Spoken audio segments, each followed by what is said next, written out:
قال باسمك بديت القول يا رب الأرباب، وبالقدر آمنت خيره وشره، مؤمن لغير الله ما بحسب حساب، والفضل له والأمر ما زال أمره.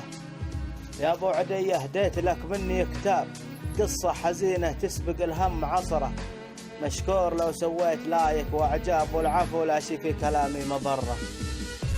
ضاع الوفاء وتغيروا بعض الأصحاب، كانوا معي 20 واليوم 10، 5 على المدخل و5 ورا الباب، وتناقصوا ما بين فترة وفترة، وبقيت وحدي حدث النفس مرتاب، أيضا وفكر واعطي العقل جبره، أما وضاع العقل من بعد الأحباب، ولا عليهم راحة النفس حسرة.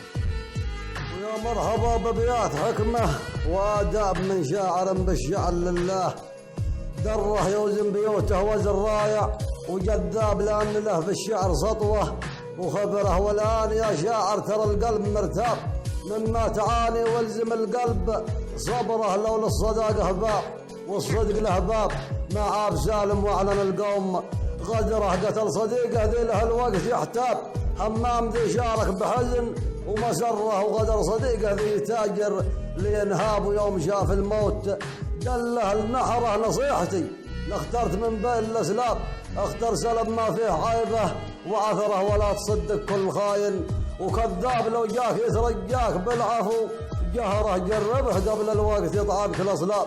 ودليل قولي شرحبيل بن مره يوم التقى للزير خايف وطلاب، منها العفو قد خذ حصانه مكره، نسيم لا تحزن ترى الوقت قلاب، ودورته يا خوك يا خير دوره، والآن من يبقى مراحب وترحاب، ومن رحل قل له مع الباب ودره. وسلام.